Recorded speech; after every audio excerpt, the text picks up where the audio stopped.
વિઠ્ઠલ, ગાઓ ગાઓ રે ગુણ પ્રગટ પ્રભુના, અવસર નહીં મળે આવો રે. ભગવાનના ગુણગાન ગાવાનો આવો એક અમૂલ્ય અવસર આપણને બધાને પ્રાપ્ત થયો છે. અને કોઈ પણ જ્ઞાન જેટલા તમે પ્રફુલ્લિત હો એટલું તરત અંગીકાર કરી શકો. માણસ કંટાળેલો હોય, માણસ ઉદાસ હોય, એ કોઈ દિવસ ભગવાનને પ્રાપ્ત ન કરી શકે. તમે જો મીરા નાચી, ચૈતન્ય મહાપ્રભુ નાચ્યા, ભગવાન સ્વામિનારાયણના 500 પરમહંસો નાચ્યા.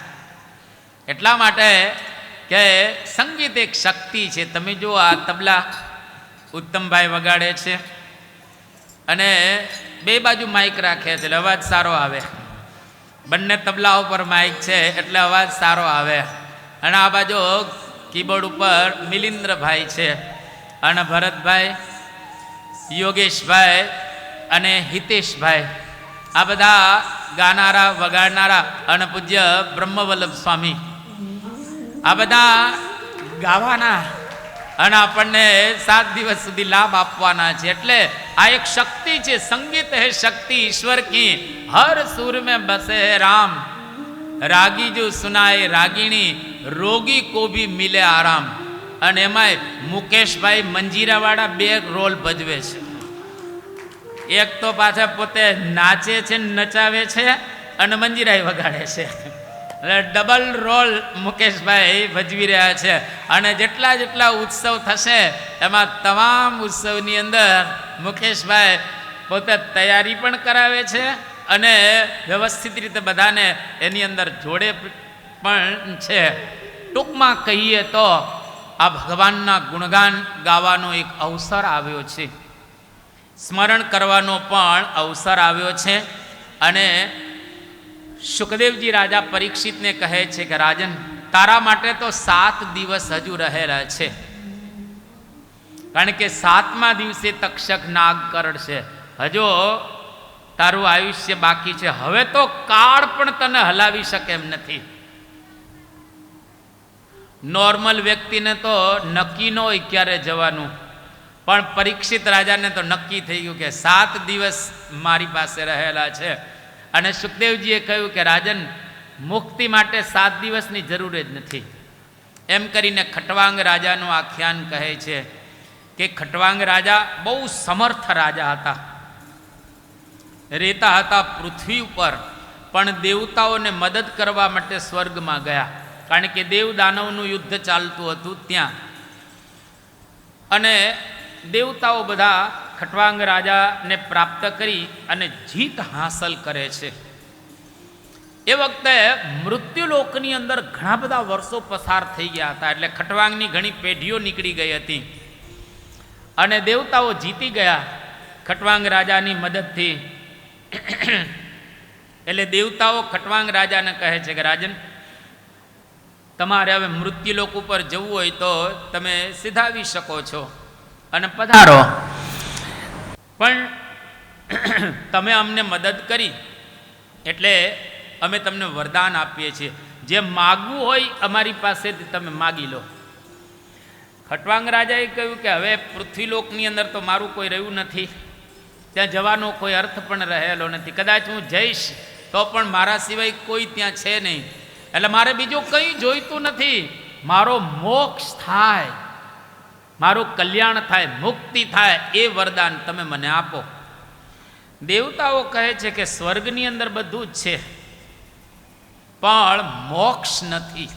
તમારે મોક્ષ જોઈતો હોય તો પૃથ્વીલોકની અંદર જવું પડશે અને ત્યાં તમને એવા કોઈ સંત મળે, એવા કોઈ સદગુરુ મળી જાય, એના થકી તમારું કલ્યાણ થશે, મોક્ષ થશે. તમારી પાસે હવે ફક્ત 48 મિનિટ છે, એટલે કે 2 ઘડી છે. હવે 2 ઘડીમાં કેવી રીતે આ મોક્ષ કરી શકાય? પણ ખટવાંગ રાજા પૃથ્વીલોકની અંદર આવે છે અને 48 મિનિટનો સમય છે. એ જ વખતે નારદજી ત્યાં આગળ આવ્યા અને નારદજીને પૂછે છે ખટવાંગ રાજા કે નારદજી, મારી પાસે 48 મિનિટ છે, મોક્ષ થાય એવી કંઈક વાત કરો. તો નારદજી કહે છે કે રાજા હજુ તો બહુ ટાઈમ છે, મોક્ષ માટે 48 મિનિટની જરૂર જ રહેલી નથી, પણ કે ભગવાન આટલામાં મોક્ષ થઈ જાય એવી કૃપા કરો. અને નારદજી કહે છે કે રાજન, ખાલી આટલું જ કરવાનું છે, આ જગતમાંથી વૃત્તિ કાઢી અને જગદીશમાં જોડી દો. સાંસારિક પદાર્થોમાંથી વૃત્તિને સંકેલી અને પરમાત્માની અંદર જોડી દો, મોક્ષ 1 સેકન્ડમાં થઈ જશે. અને ખટવાંગ રાજાએ દુનિયાના પદાર્થોમાંથી વૃત્તિ સંકેલી અને ભગવાનની અંદર વૃત્તિ જોડી દીધી. ફક્ત 2 ઘડીમાં, એટલે કે 48 મિનિટની અંદર ખટવાંગ રાજા મોક્ષને પ્રાપ્ત કરી ચૂક્યા. એટલે બહુ જ સાવધાનીપૂર્વક અંતરદ્રષ્ટિ કરીને એકદમ એકાગ્ર ચિત્તે આ કથા સાંભળવી. મને આનંદ થાય છે કે કથાની અંદર કોઈ સૂતા નથી, બાકી નાસ્તો કરીને આવે નક્કી નહીં, પણ કોઈ સૂતા નથી, બધા જ વ્યવસ્થિત ટટ્ટાર બેસીને જાગી રહ્યા છે. એનો મતલબ એવો થયો કે બધા મુમુક્ષુઓ અહીંયા આગળ બેઠેલા છે, બધાને મોક્ષ મેળવવાની મહેચ્છા અંતરની અંદર રહેલી છે. અહીંયા આગળ આ બીજો સ્કંદ એને પણ સમાપ્ત કરીએ છીએ અને તૃતીય સ્કંદનો પ્રારંભ થાય છે.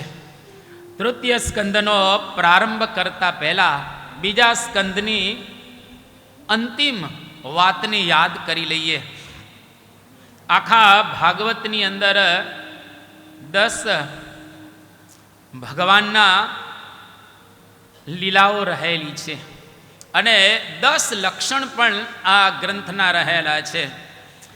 10 લક્ષણે કરીને આશ્રય કરવા યોગ્ય ભગવાન છે, એ ભગવાનનો આશ્રય કરવો જોઈએ, એ આખા ભાગવતનો સાર છે. અત્ર સર્ગ વિસર્ગ સ્થાનમ પોષણમ ઊતય મન્વંતરેશાનુકથા નિરોધો મુક્તિરાશ્રય. પહેલો સ્કંદ અને બીજો સ્કંદ. હવેના જે સ્કંદ છે 3 થી 12 સુધી, એ એક સ્કંદનું નામ આપવામાં આવ્યું છે. એમાં તૃતીય સ્કંદ એટલે સર્ગ લીલા, જેમાં આખી આ ઉત્પત્તિની લીલા બતાવવામાં આવશે. ચતુર્થ સ્કંદ એટલે વિસર્ગ લીલા, વિવિધ સર્ગ ઇતિ વિસર્ગ, એમાં ધર્મ જ્ઞાન વૈરાગ્ય એની વાતો કરવામાં આવશે. 4 પુરુષાર્થની વાતો કરવામાં આવશે, ધર્મ અર્થ કામ અને મોક્ષ ચતુર્થ સ્કંદમાં. પંચમ સ્કંદની અંદર સ્થાનમ એટલે કે સ્થિતિ લીલા, ભગવાન એ આ લીલા કરવાના છે એની વાતો સાંભળીશું. છઠ્ઠા સ્કંદની અંદર પોષણમ એટલે ભક્તોનું પોષણ કરવા માટે ભગવાન સમયે સમયે આલોકની અંદર પોતે પધારતા હોય છે. ઊતય એટલે કે કર્મ વાસના. કેમ વારે વારે આપણે અહીંયા આગળ આવીએ છીએ પૃથ્વી ઉપર? કારણ કે આપણે એવા કર્મ કર્યા નથી કે જેના દ્વારા ભગવાનને પ્રાપ્ત કરી શકીએ. એટલે આપણી અંદર થોડી થોડી વાસના છે, અને જ્યાં સુધી વાસના છે ત્યાં સુધી વાસુદેવમાં વાસ ન થાય.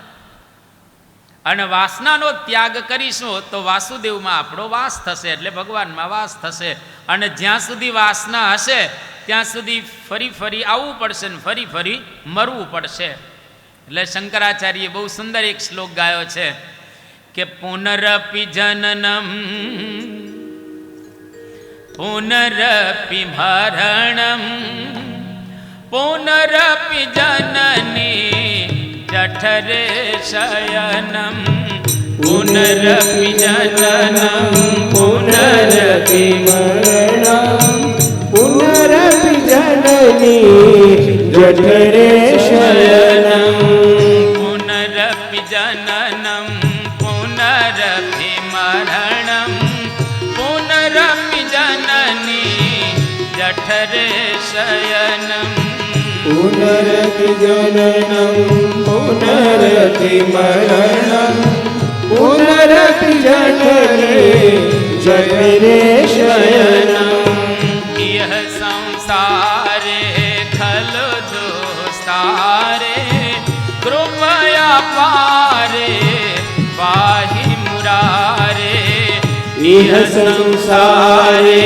खलु दुस्तारे कृपया पारे पाहि मुरारे भज गोविन्दं भज गोविन्दं गोविन्दं भज मूढमते भज गोविन्दं भज गोविन्दं गोविन्दं भज मूढमते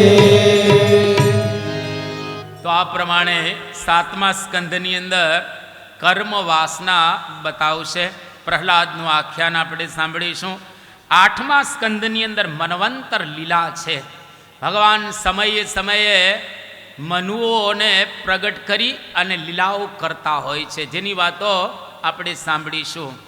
અને 9મા સ્કંદની અંદર ઈશાનું કથા એટલે ઈશ એટલે ભગવાન, એને અનુસરનારા ભક્તો, ભગવાન અને ભક્તોની કથા આ 9મા સ્કંદની અંદર છે.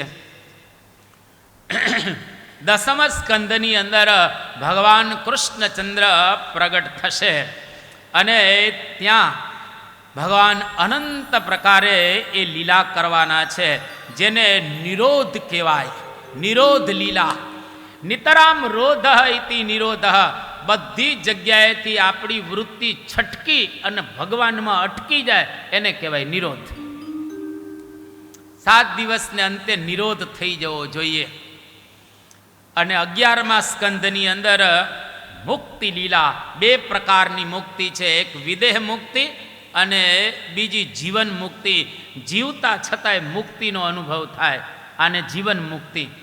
અને મૃત્યુ પામ્યા પછી આપણે ભગવાનને પ્રાપ્ત કરી શકીએ એને કહેવાય વિદેહ મુક્તિ. આ 2 મુક્તિની વાતો 11મા સ્કંદની અંદર કરવામાં આવશે. અને 12મો સ્કંદ એટલે આશ્રય લીલા. ભગવાનનો આશ્રય કરવો જોઈએ. એટલે કે દુનિયામાં આપણે હજારો આશ્રયો કરતા હોઈએ છીએ, પણ મોટામાં મોટો જો કોઈ આશ્રય કરવા યોગ્ય હોય તો એ પરમાત્મા કે ભગવાન રહેલા છે. આ 10 પ્રકારના લક્ષણો આ સ્કંદની અંદર બતાવવામાં આવેલા છે. તો એની વાતો આપણે સમયે સમયે સાંભળવાના છીએ. બ્રહ્મ મુનિ ઘન શ્યામ કો આશ્રય જો ન કિયો તો કછું ન કિયો. ભગવાનનો આશ્રય નથી કર્યો તો કંઈ કરેલું નથી. અને ભગવાનના આશ્રય બેઠેલા હોઈએ તો ચિંતા કોઈ રહેલી નથી. કે પ્રભાતે કિમ ભવિષ્યતિ, સવારે શું થશે એની ચિંતા ન રહે, કારણ કે ભગવાન ચિંતા કરે, એના આશ્રય બેઠા હોય એટલા માટે. તો આ 10 લક્ષણ ભાગવતના બતાવવામાં આવ્યા છે. 10 લક્ષણે કરીને જાણવા યોગ્ય, આશ્રય કરવા યોગ્ય ભગવાન રહેલા છે એની વાતો આપણે કરીશું. અને ભગવાનનો દ્રઢ નિશ્ચય અને આશ્રય જો હોય તો જીવતા છતાં ધામમાં બેસી ગયા. મહાભારતનું યુદ્ધ પૂરું થઈ ગયું અને ભગવાન કૃષ્ણચંદ્ર ગયા તો અર્જુનને આશ્રય ગયો. એટલે અર્જુનને કાબા લોકોએ લૂંટી લીધો, જેની વાતો આપણે ગઈકાલે સાંભળી ચૂક્યા. પણ એનો એ અર્જુન જ્યારે મહાભારતનું યુદ્ધ ચાલતું હતું અને 9મો દિવસ હતો, એ વખતે ભીષ્મ પિતામહે પ્રતિજ્ઞા કરેલી 9મા દિવસે કે આવતીકાલે કાં હું નહીં અને કાં અર્જુન નહીં. આ દાદા ભીષ્મની પ્રતિજ્ઞા હતી, કોઈ સામાન્યની પ્રતિજ્ઞા નહોતી. અને અર્જુન સાંભળે છે પ્રતિજ્ઞા, અને સમાચાર પણ આપવામાં આવે કે ભીષ્મએ પ્રતિજ્ઞા કરી છે કે આવતીકાલે કાં હું નહીં અને કાં અર્જુન નહીં. અને અર્જુન ઘસઘસાટ સૂતો હતો, ટેન્ટમાં છાવણીમાં સૂતેલો હતો. અને અર્જુનને યાદ કરાવવામાં આવ્યું કે તારે કંઈ વ્યૂહરચના કરવી નથી, આવતીકાલે દાદા ભીષ્મએ પ્રતિજ્ઞા કરી છે કે કાં હું નહીં ને કાં અર્જુન નહીં, અને તારે કંઈ આમ ગોઠવવાનું નથી. કે કંઈ ગોઠવવાનું નથી, બધું ગોઠવાઈ ગયું છે. કે શું ગોઠવાઈ ગયું છે?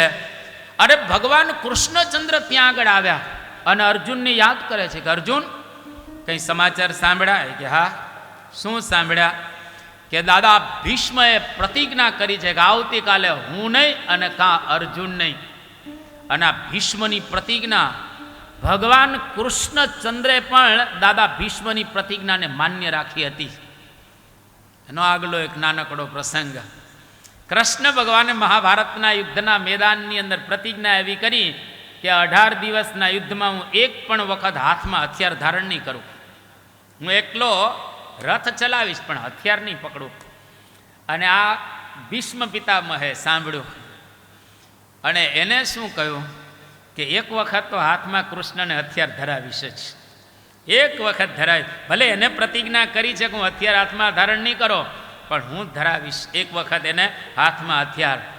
અને ભીષ્મ પિતામહ કહે છે કે યદિ વાસુદેવ કર ચક્ર ન ધરે તો તિમુકો મુખ ન દિખાऊं, लाजत है मेरी गंगा जननी और संतनु सूत न कहाऊं, यदि वासुदेव कर चक्र न धरे तो तुमको मुख न दिखाऊं.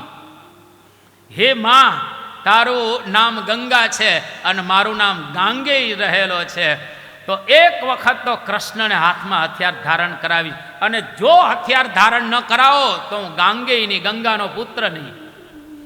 અને ખરેખર ભગવાન કૃષ્ણચંદ્રે હાથમાં હથિયાર ધારણ કર્યું, કારણ કે એને સુદર્શન ચક્ર ધારણ કરવું પડ્યું. એની કથા અત્યારે નથી કહેતા, કારણ કે મહાભારત નથી, એટલે આ ભાગવત ચાલી રહેલું છે. યુદ્ધસ્ય કથા રમ્યા, યુદ્ધની કથા રમ્ય હોય તો અર્જુનને કૃષ્ણ ભગવાન યાદ કરે છે કે અર્જુન, તારે કંઈ પ્રતિજ્ઞા કે તારે કંઈ વ્યૂહરચના કરવી નથી? એ કે ના. કેમ?